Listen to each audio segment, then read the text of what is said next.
QuantSpeak, expert insights from quants for quants. Welcome to QuantSpeak, a new podcast from the CQF Institute at Fitch Learning. Hi, I'm Dan Tudball, editor of Wilmot Magazine, and this is QuantSpeak. People talk about living the dream, but what does that phrase mean in the context of quants? Well, it probably involves having one foot in industry and the other in academia, hopefully not treading in anything unpleasant with either. Industry is a crucible where shiny theories find themselves alloyed with the molten lead of the markets. Academia is a garden where new ideas can be nurtured, and the end of the day's hand washing is unlikely to reveal anything that could lead to jail time. I'd say today's guest is a great exemplar of that dream manifested. Professor Carol Alexander is Professor of Finance at the University of Sussex and Exponential Science Foundation, and visiting professor at Peking University Business School. But really, that's just the tip of the iceberg. Carol has held corporate roles as a director and head of market risk modeling for Nikko Securities, as a director of Algorithmics Inc., a seminal risk modeling software firm, and as a bond analyst for Phillips and Drew in the City of London. Carol edited the Journal of Banking and Finance for 10 years until 2023 and authored the best-selling 4-volume text, Market Risk Analysis. Carol's areas of expertise include crypto asset and derivatives markets, financial risk, high-frequency data, blockchains, pricing and hedging financial instruments, volatility, investment strategies, benchmarking, and portfolio management. As such, she has been called on as an expert witness in numerous legal cases. So with that, I will preface things with an apology for not being able to touch on all these topics in today's chat. Please don't sue me. Hi, Carol. Hi, that was a lovely introduction. Thank you very much. How do you manage to spin so many plates? I mean, that's probably a good place to start. I get very enthusiastic about new things. Just drives me. I'm just so interested. Well, that always helps. Good segue there into interest into the first point would be you started with a BSc in mathematics with experimental psychology, and then a PhD in algebraic number theory from the University of Sussex. So, you have a long history with your alma mater. Yeah, 51 years. Wow. And then an MSc in mathematical economics and econometrics from LSE, from the London School of Economics. So what was it that started your interest? Were you predestined to do something with maths in the first place? Was it something that was genetic? Yes, well, genetic and behavioural. I just happened to have the most amazing primary school teacher called Mr. Stone. And I went to school on a council estate. My father was from a Welsh mining background and staunch member of the Labour Party, etc., etc. And my mother was completely different. So I went to a different all-girls grammar school later. But when I was at that school, Mr. Stone took special interest, and he loved maths and music. And so I did maths. By the time I went to my secondary school, I was like 3 years ahead in maths. It's a curious combination. Well, actually, maths and music, it's a fascinating relationship between the two. I wish I'd had a teacher who was actually able to explain all of these things to me. I still suffer from imposter syndrome after 20 years of editing this magazine. Through that path at university and then on to your PhD and so on, at what point did you realize that that economics and the financial markets was the area that you wanted to focus on? It just hit me on the back of the head after the 1987 crash. I think I'd been very blinkered up until then. I mean, I did the algebra. I got a postdoc in algebra. There were no jobs in the UK in academic institutions in algebra. So I decided, why not go and work in the city? And that's when I joined Phillips and Drew. It was one of those old-fashioned stockbrokers taken over by UBS.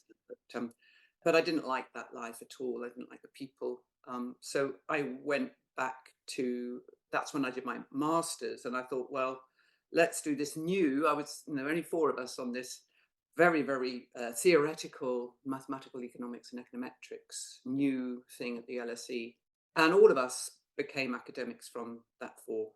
but I went back into the maths department at Sussex but I was half in economics. So I lectured in microeconomics and econometrics, as well as things like statistics and algebra, group theory, so forth. So I was happily doing that when 1987 happened, and there was the hurricane as well. I became a surprise single parent with a 3-month-old son, which was about the time I met Paul, actually. Okay. Yes, it's a long time ago. My son is now 36.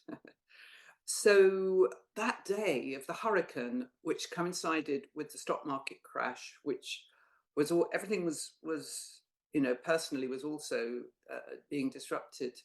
I opened my eyes to the rest of the world and saw how important it was for financial markets to be regulated and for risk to be managed, to prevent systemic risk throughout the globe, and return to the Great Depression, which may still yet to come. Yes, we may well have another chance at that. Well, anyway, so that was it. That was the moment. So I decided to, and there was another coincidence. Two investment banks wrote to the head of the maths department at Sussex. It was Robert Fleming and Hill Samuel, asking for a mathematician to do some consultancy with them on building models. One was for volatility and risk measurement, and another was for trading. Oh, that was another company. So suddenly there were these requests for consultancy. The university seconded me to build. I built the first Garch model in London. There was nothing off the peg, so the guy that I worked with had to code it all, and then I published papers, and then I started speaking at conferences quite rapidly, like the first IIR volatility conference, or the second risk correlation conference. Right. In those days, you had about 1,000 people, well, maybe not that many, but a lot of people attending these conferences, and they flew me all over the world to do this speaking. So I rapidly became quite well known. Yes, I remember the hurricane and the crash. The hurricane ripped up a eucalyptus tree in our garden. It narrowly missed our kitchen extension, which was fortunate. But the 87 crash, at that point, when that occurred, were you already aware of the trajectory that things were on since 72 with Black-Scholes, the developments there? I'm leading to the question, were you aware of portfolio insurance's role in the crash in 87? I wasn't aware of portfolio insurance, but of course options. I knew that trading options and the leverage on derivatives and the nominal amount that's being gambled being so large, Yeah. I was aware of that. And I regarded financial markets or derivatives as a sort of casino that wasn't properly regulated, a bit like crypto is today. Yes, exactly. And AI. Yes, precisely. I mean, it's things are cyclical, aren't they? And it's just a matter of nuance, really, as to how things are. But essentially, the underlying themes are always the same. But that particular crash in 87, one might say, I was talking about portfolio insurance, whether there's whether any culpability lies with Hayne Leland and Mark Rubinstein over this. And the question would be, was it the first sort of computer-assisted meltdown? We'd had this period of amazing development in terms of finance from that seed of Black-Scholes. And in 87, I guess the researcher in New York on the sell side and what was starting to exercise the Barrow Boys' imagination in London in the early 80s as well, the possibility of mathematics sort of being the magic bullet for the markets. Even Mark Rubinstein, the late great Mark Rubinstein, couldn't essentially say that no, it didn't play a significant role in the extent to which things spread, the contagion spread, and so on. And for me, it's kind of a marker of roll forward 2007, 2008, Yeah, and a similar blame game was going on. I mean, we can talk about subprime and CDS as much as you like, but quants were. It was much more easy for the general public to understand that we might have a convenient scapegoat in quantitative finance practitioners and the that sort of thing. Using a normal copula. But the seeds of that might have been back there in 1987. I mean, obviously, people generally didn't sort of understand what quants were doing at that point, but it exercised your imagination and you saw things differently. And what was your trajectory after that realization? Well, I came into finance through the route of econometrics. I was one of the early pioneers of what later, 20 years later, it was a motorway of people, particularly in academia, being actually failed econometricians. So they go and do a bit of applied work on finance. Right. But I was one of the early pioneers of that because I was lucky enough to attend some of Rob Engel's, a summer school of Rob Engel's, where it was when 1986 he got the Nobel Prize with Clyde Granger for his seminal paper in 82 on co-integration. And also, he started the original ARCH model, although Tim Boleslev, one of his PhD students, authored the GARCH thing. But that summer school was focused on co-integration and GARCH. And these techniques is what I sort of brought with me in my toolbox. Yes. I sort of went about it the wrong way. And I was very young and I had a toolbox and I wanted something to use my tools on. Nowadays, I'm quite the opposite. I see a problem and then I think, what tools do I need? Yes, and one might argue that people look at AI and machine learning in a very similar naive way as well. Now they have a toolbox, but they're going to find something to do with it. As of a couple of weeks ago, I'm still doing a lot of crypto and blockchain, but Gen AI is now my big thing. I'm also editing a special issue on this in the Journal of Banking and Finance. I do, although I obviously after 10 years, everybody leaves their editorial post to give other people, new blood. But I've done a few special issues. One of them is on corruption and fraud. That's another, main theme always in my life is wherever I go, it's corruption and fraud. Yes, yes. And then this latest one is on Gen AI and finance. I posted on LinkedIn if anybody wants to look. The submission deadline's open for quite a while. Definitely. And I hope that you'll find some time to write a little something for Wilmot's pages again on that very topic, if you find the space in your calendar. I'd like to. Yeah, I wrote, I did about 6 columns on crypto, but then I've just been very busy, and also my enthusiasm for something new, it sort of wanes a bit, and then I want something else.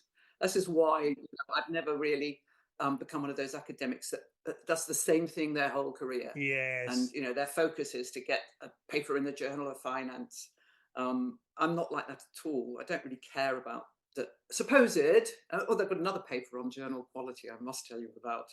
Oh, well, I did want to get onto that. The quality of research and peer review and the publishing industry in general. I think probably a lot of that will be cut out before we go to air.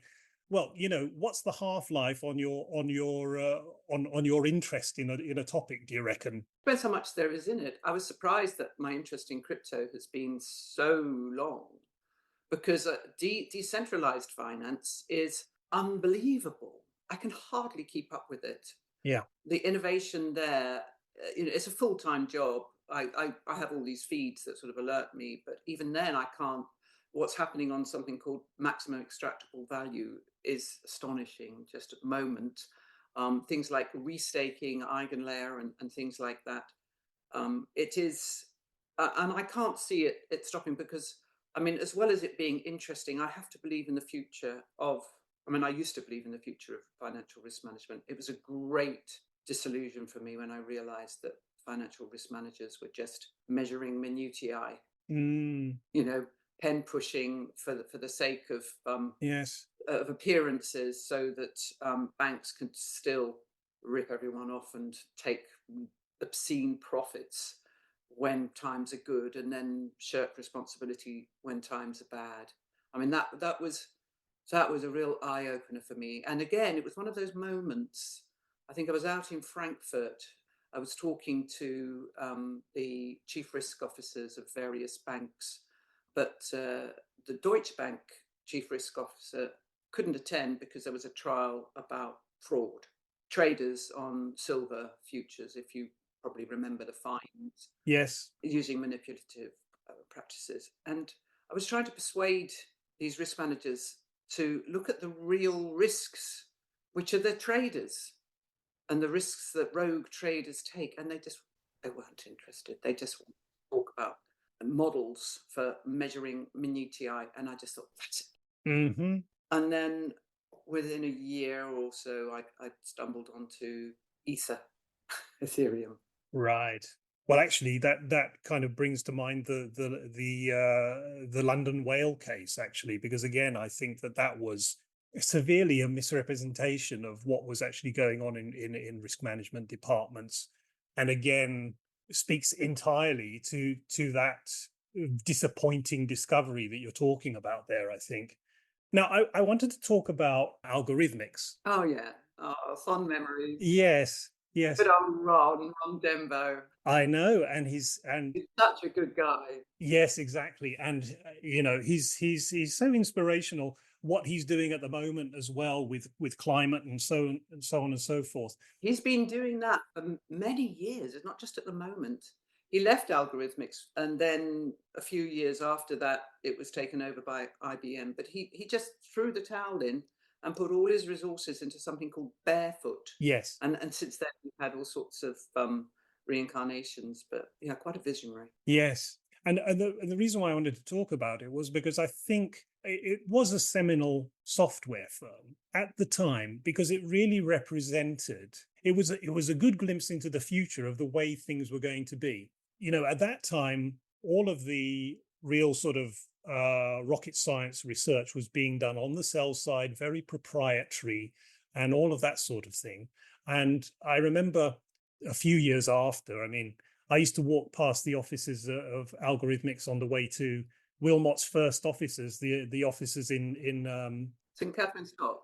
Yes, St. Catherine's Dock, and look at the plaque there, and then I always wondered, what does that company do? And then I found out about Ron Dembo, and I spoke to him in the early months of Wilmot kicking off, and he said something along the lines of wanting to even things out between the sell side and the buy side.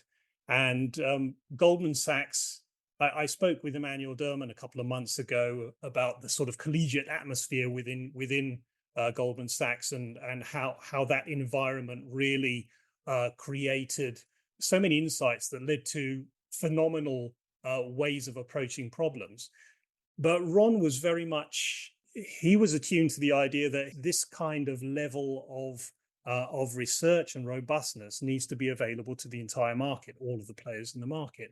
And that was something that kind of stuck with me, because roll on down the line after the global financial crisis and all of that, quantitative finance has flipped on its head, and it's very much a buy-side thing now, rather than what we knew it as back then, where all of the exciting work was being done on the sell side, and all the exotic products and all the naughty things that were going on and all that sort of stuff. So how was it that you got involved in that? And did you see it as sort of the mission that Ron had set out was visionary, as you say? I mean, did you see where it was going as a result of your experience there? The way I got involved was that Ron heard me speak at one of these massive risk conferences, and came to me afterwards and said, I want to give you a job. So I went to work part-time. So I dropped the economics side and I carried on with the maths side at Sussex. And so I was a 2-day-a-week appointment, and I went over to Toronto, and he put me in charge of building risk engines for, I think the product was called Histo Risk. So, Garch models and other things like that. So to get the risk, the value at risk type stuff. Yeah. And then I went to help set up the London office. I can remember there was just 3 of us.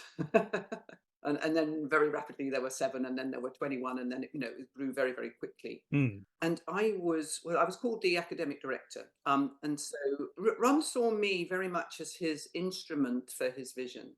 One of the things he wanted was to start an internet journal. And he believed in the internet at a time when it was only Web 2.0. And well, it wasn't even that, it was 1.5 sort of thing. Nobody knew how to make any money out of the internet, and he didn't care. So we brainstormed and came up with Net Exposure as the name. I remember that. Yes. Yeah, beautiful design. And he threw a lot of resources. It was, I called up all my friends and relations, because on the conference circuit, you know what it's like. And I got people, Manuel Zerman and John Hull and some of the big names. And then everybody wanted to be part of the party. And I got this amazing editorial board. And then they started writing. And we didn't commission papers. They just wrote their own papers, which I edited. Yes. And then it was we did have hard copies. I don't know, somewhere in my files I've still got 1 or 2, and the brochures that we had, and beautiful design by a chap called Scott Thornley, another visionary, and a very good friend of Ron. Right. I also did training courses for the sell side clients in Quant. So you're quite right about how Ron wanted to change the balance. Yes, I was talking about the switch of emphasis from the sell side to the buy side pre-2008 and post-2008. And also, you alluded to it with financial risk management, the fact that risk management became all about compliance and ticking the boxes. And it was, Basel III and solvency and all of that sort of stuff. And there was certainly a shift there. And we had this incoming technology in the form of, well, people had already kind of gotten used to distributed computing and all of that sort of thing. And then machine learning was kind of coming in. And there was this, in the 80s and 90s, the work in the financial markets in terms of the technology that was being developed and the application of science in industry. That was where it was happening. But with the internet and the shift to technology firms, there was a sort of a sea change with quantitative finance and the entire financial industry. And I feel that has had an impact on the quality of research coming out of the industry and coming out of academia since then. Would you agree? Oh, yes. Yeah. I mean, it was really challenging. I moved from discrete time econometrics, portfolio management, and risk modeling to pricing and hedging on the continuous time side. Soon after I joined Reading University, I went full time, actually not for Algo, but for Nico. Then Nico was taken over, and I also had my daughter then. So Nico was taken over. I was very lucky to get a guaranteed bonus, Right, of quite a lot of money, so I didn't need to work. And that's when I wrote my first book, Market Models. Yes. Which is very focused on discrete time finance. And I took a year off, and then I went to Reading, and then I started having PhD students for the first time. And a lot of them wanted to do callable bonds, Bermudan options, swaptions, multi-asset options, and things like that. Mm. And it was very challenging, very exciting. And all these guys, they were all guys, went on to fabulous careers. And of course, we have a lovely alumni. I think just took 2 new ones for the PhDs. So I think we're on about 25, 26 right now. It's a lovely PhD family. But you can see really what's happening in the industry by looking at the topics that my PhDs are interested in. So the move to XVA became very boring. And instead, there was a lot more interest in indexing and alpha strategies, and ETFs. Volatility ETFs were a big thing. Trading volatility became, and trading higher moments, skewness, kurtosis, and things like that. Yes. Where the interest academically, at least for me, was, I've always liked to try and stay ahead of the curve. And so I started doing some research in that before I went on to something else. But volatility has been, I think it's something to do with my personality, but volatility has been a mainstay. Volatility and fraud or malpractice. Those two, they stay with me. I think we're eking out gradually the secret of why you're able to keep your thumb in so many different pies. It is that it's your attention span, isn't it? Yes. I do get bored very easily. Okay. So, in terms of the research, the quality of the research that's being done, there's also a watershed moment in which machine learning comes along and partial differential equations become somewhat passe in a lot of people's opinion. And machine learning seems to be this incredible tool which can be put to any variety of problems. And the belief in data, the faith in data and how big the data set is. This is something that Nassim Taleb rails against all of the time, obviously. But well, big data was the catchphrase, wasn't it?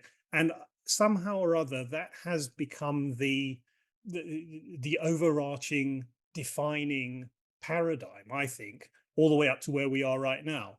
It's just how big is your data set and how much can we harvest and how quickly can we analyze it and spew something out that we can make money from. There's a sense of, for me, of intuition and even a sort of a more direct interest in the internal workings of the market and the inefficiencies that exist in the market and structural aspects of the market, the micro market and so on. Those things seem to be somewhat subdued now. Well, I think it depends where you look. I mean, on the whole, I do agree with you, but not 100%. Large language models, but also, sophisticated neural networks with long-term, short-term memory and recursion for learning, Bayesian stuff, etc., etc. So whether it's dealing with numerical data or language or visual data, the growth is exponential on the back of free data and as much data as you might want. But essentially, it's not any different. The message I tried to put out when I was writing market models more than 20 years ago was that modeling is an art. It's like the model is your piano, but you have to play it well. Yes. And I don't think it is any different today. You've got the most amazing tools with large language models and machine learning techniques. But if you want to discover and generate material that's going to actually be useful to society, you have to discriminate. You have to have your own principles. Otherwise, all you're doing is looking in the rearview mirror the whole time. You need to have a sort of guiding purpose, which these machines don't. Yes. So, I mean, I've listened to some of the podcasts by, the father of AI and things like that, who are saying that these machines will soon be more intelligent, very soon. It's a matter of a few years. Intuition is something that is probably based on experience of pain. Yes. And we have our bodies and we fall over when we're kids, etc. Machines have to have some element of pain. It may not be real pain, but if they're going to develop to the point where they are actually mimicking human intuition, we have to design new types of LMs. What I find extremely frightening is about 10 days ago, NVIDIA, who want to sell their chips and they don't care about the energy consumption of AI. They released their NVLM open source. So whilst Russia and China were behind the curve compared with the West, there won't be anymore because they've got the open source. I mean, I've invested a lot of time recently. As I said, Gen AI is the new enthusiasm. Yes. And ChatGPT 4.0 and the XLAI, video AI, and Notebook LM, which is the Chrome. As long as you've got a Gmail, you can use that. It's astonishing. It's just like having the most amazing research assistants. But visually, for example, analyzing drone video, they can't do. NVIDIA's can. Right. It's frightening, at a time when political unrest is, it just seems to be growing every year. NVIDIA irresponsibly releases that code. Yes, that's food for thought. Absolutely. Now, you said exponential just now, and I'd like to ask, what's the Exponential Science Foundation about? I mean, you mentioned that they're funding PhDs. They are, yeah, because universities at the moment are not, because of the visa requirements, etc. Most universities, and Sussex is having a financial problem. Sussex less than most because we've got a lot of land and things like that. But nevertheless, all universities find fee income is going right down. And so no more student bursaries. Some universities are, but I have to look elsewhere. So I was approached by a group that originally was from UCL, computer scientists, to build an advisory board of 1 or 2 people in finance and 1 or 2 people in law and 1 or 2 people in computer science. So they want the sort of top people in the field.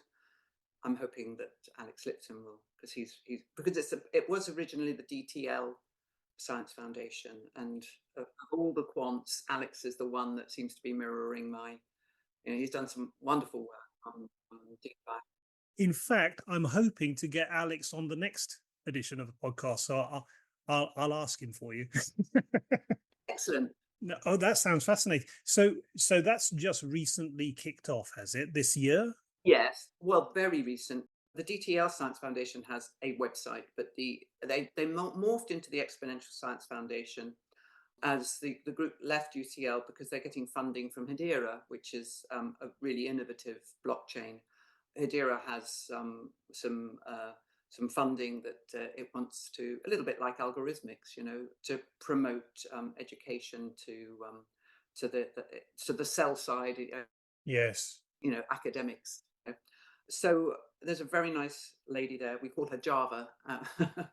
She's Chinese, but we call her Java, as in the language, that I'm teaming up with these 2 PhDs that I've taken on. So it's on the cusp of computer science and finance that I'm moving into now, because you have to do that in DeFi. There's so much data. Yes, exactly. There were a few more bits that I wanted to touch on. I was going to just mention, I think it was the last article that you did for Wilmot, looking forward to 2023, the risks in 2023. And you were talking about the dominance of Binance at that time and all of that sort of thing, and essentially the solvency problem. And I just wanted to catch up on what, if anything, has actually occurred, because the problem is still very much there. Is it all just window dressing, proof of reserves and all of that sort of stuff? Is that still the major concern for you? Binance were pretty dominant after the collapse of FTX. And of course, the loss of customers' funds did throw into question custody. You see, these exchanges are, by and large, completely unregulated. They deliberately don't have a domicile anywhere. Binance is a prime example of that, but there are many others. There's Bybit, there's OKEx, there's Huobi, and so forth. And at the time, Binance was the biggest, so that's why my attention was on Binance. The lack of regulation means that we're in a situation of regulation by litigation. SEC took out something like 13 charges against Binance in June 23. Soon after the article that I wrote for you. They're still going on, but there are other, not just against Binance, against Coinbase as well. And there's a huge amount of litigation going on where we see these unregulated exchanges. They're not just a platform for trading. They're their own market makers. They're their own custodians. They are their own clearing houses, and they don't adhere to standard risk management practices. They don't have an independent clearing house where value at risk models or some other risk-based models controls the sort of margin that you can take. You can take up to 100 times leverage, even 125 on some products. And I'm not saying that this is advisable, but people that have taken even a little bit of leverage, and you can take leverage on spot as well, have found that they wake up in the morning and everything is gone because of the practices that these exchanges use. And my belief, as some of the research I'm doing at the moment, is that this is highly pro-cyclical. You get cascades of liquidations, not just on these exchanges. It happens also in DeFi. For example, in Aave, it's like a shadow bank, lending and borrowing. They have professional liquidators going around hunting for loans where the loan to value isn't very healthy. And so everywhere you look in this unregulated space, you're getting ordinary people that are being punished at the expense of the more professional people. So although it's peer-to-peer and things are run by something called a decentralized autonomous organization, without executives, it's all being depending on how much of the governance token that you hold, you still find that whales, the use of whale is very similar to the London whale, i.e. very, very large amounts holdings of Ether, which is the main currency of DeFi, but other crypto as well. There's like 20,000 different crypto. Anyway, so whales can take over governance tokens and then dominate what happens to the protocols that the platform is running. And so it's not really any different to modern capitalism in the end. Yes, exactly. It's human nature. I don't mind if robots take over, to be honest, as long as we program them to have some integrity. No, I saw somebody post something earlier today about the fact that AI should really ought to, be solving problems like laundry and ironing and things like that, and leaving the writing and the the creativity to humans. Ironing would be great. Which I agree with. The crypto never really sort of captured my imagination, but blockchain really does. I think the distributed ledger is a phenomenal concept, and I think that there is so much with that can be done. Is that a fair thing to say? I mean, I think that with blockchain and decentralized finance, of course, that's the really interesting proposal, I think. So DeFi, decentralized finance, runs on blockchains. So you can't really separate the two. There are these off-chain venues, and that's what we call centralized finance, like the exchanges I was talking about before, Bybit, OKEx, and so forth. The point is that we are evolving towards Web 3.0. Some people call it the semantic web, but in the computer science literature, it's Web 3.0 is where the insecure APIs that take your details from your desktop to your bank, these are replaced by immutable secure ledgers. So the whole of the new digital economy through the internet is going to be run on blockchains. Final words, I think. What's next? The focus is on AI now. That's the hot topic for you. But where are we going to be seeing you next? Are there plans for another book? What's on the horizon? Well, I've spent a lot of time investing in education. And if you go to my website, you have to sign up to the resources section. But I put all my old lecture notes and things there. And during lockdown, I had to record all my videos for teaching at the university, and I just put them up on YouTube. And it's still going strong. I mean, I've got this channel, Prof. C. Alexander, and you can also access it from my website, where these really old now videos, a whole module on financial risk management, a whole module on blockchain and cryptos, which is very out of date, of course, because everything changes from that subject every year. About 80 videos in total, and I'd like to make something new. I like the number 23. So I'm intending to start a project called 23 Minutes with Carol Alexander. And I'm going to roll out my lectures in little chunks on YouTube. And then if I can also add a little bit of value, I'd like to have some sort of certification in blockchains and crypto, or some sort of certification in financial risk management linked to the lectures, where I design ChatGPT proof, because it's really difficult to do an online assessment that ChatGPT can't answer, but some sort of certification, so that when people are looking for jobs, young people, because that's always been my mission, is to help young people. We've done enough damage to the world, for goodness sake. So let me try and use my old age to put something back. And I think, my comparative advantage is in educating young people. Thanks so much, Carol. It's always a pleasure speaking with you. And I always feel like we need more time, but appreciated that others need your input too. Until we next speak, thank you so much. It's been a pleasure, Dan. Thank you. Thank you for listening to QuantSpeak. Don't forget to subscribe and do sign up to the CQF Institute for more insights into quant finance.